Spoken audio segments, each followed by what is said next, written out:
Well, it's been a while since I've hated a bad guy as much as I hated Jude Law in this, so yay?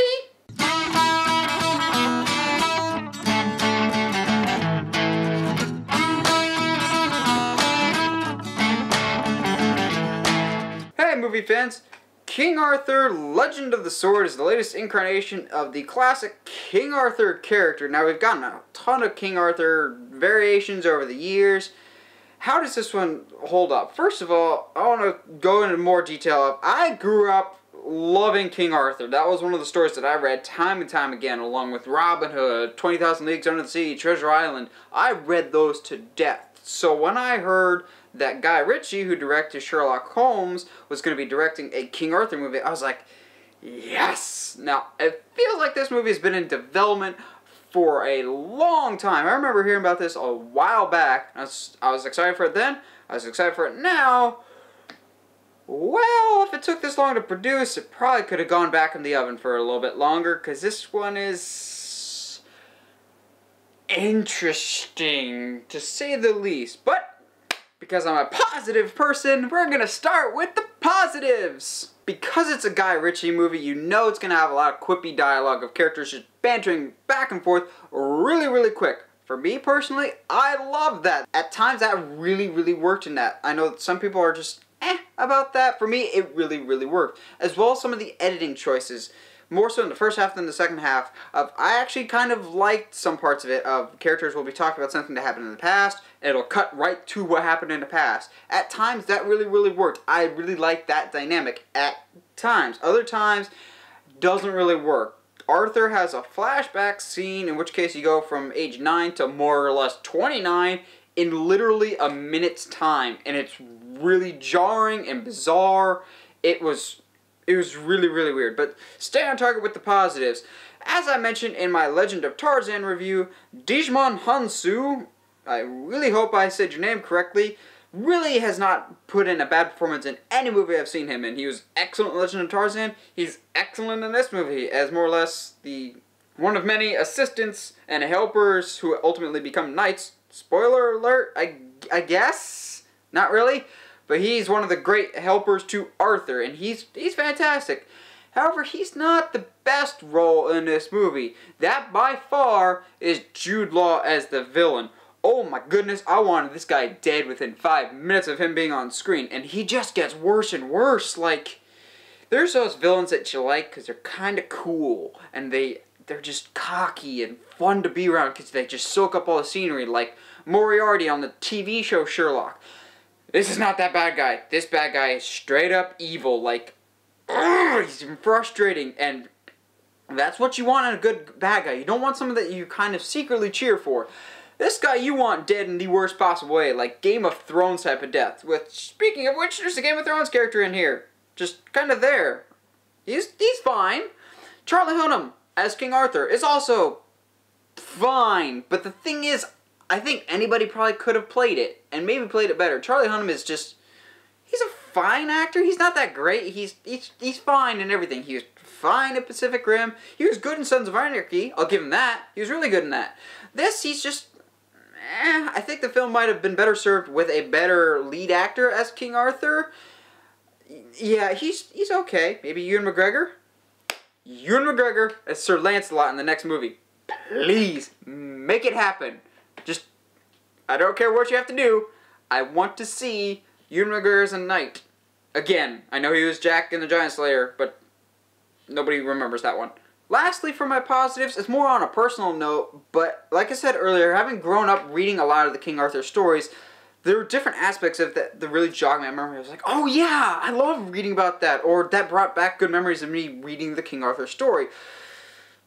But other times it really didn't feel like King Arthur. Like, it felt like Guy Ritchie took bits of the King Arthur mythos and then went completely different direction at other times, and it was really jarring. Like, some parts worked, other parts didn't. Some parts felt like King Arthur, some parts felt Lord of the Rings, other better movies. Like, this movie is just Which leads me to some of my negatives. I talked earlier about the editing. At times, it really worked. Like when they're doing some flashbacks and some really quippy dialogue. Other times, it's just jarring and weird and all over the place. Like, normally, I'm not one to complain about editing, normally. But when it stands out, editing is like a first baseman in baseball. You don't talk about it unless they screw up. In this movie, the editing was which also brings me to the score. Oh boy. It's been a while, if ever, have I seen a movie where the actual musical score annoyed me. Like, the chase scenes actually have someone doing heavy breathing in the background.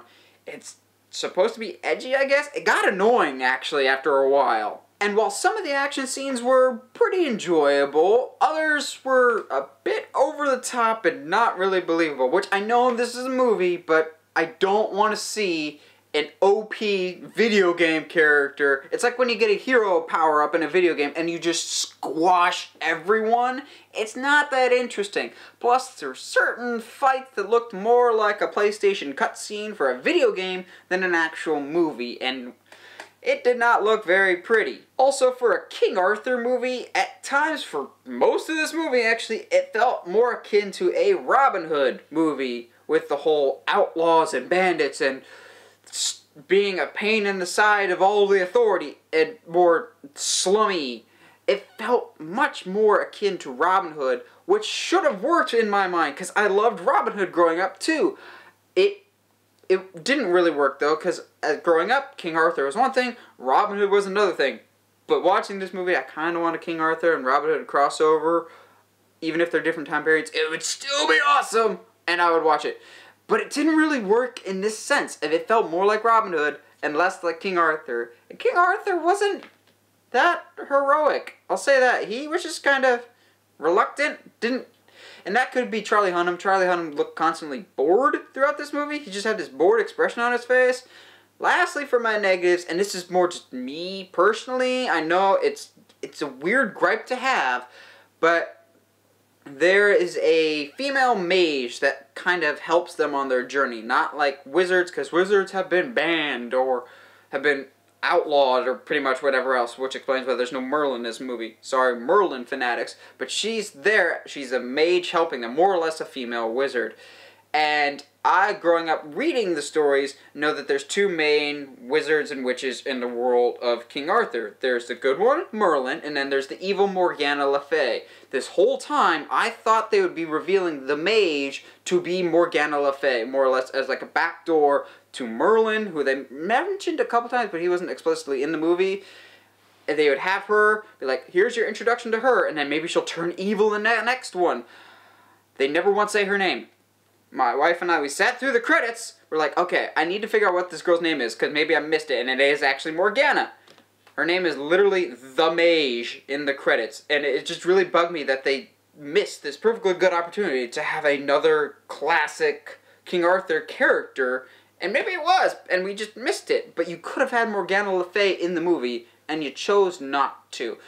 As a whole, I give King Arthur Legend of the Sword about a 6.5 out of 10. It wasn't awful. It's mindless fun if you're into that, but the tonal differences from the first half to the second half, with the first half being very lighthearted and jokey and just good fun and action, to very, very dark in the second half, like darker than I was really imagining, just made it kind of bizarre and very hard to put into words, but just like, it's not the worst King Arthur iteration I've ever seen, but certainly not the best. Well, what do you guys think of King Arthur, Legend of the Sword? Let me know in the comments below. And as always, if you like what you see and want to see more, subscribe to the channel, or find me on Facebook, Twitter, or Instagram at Uncharted Media. Stay sharp, movie guys and gals!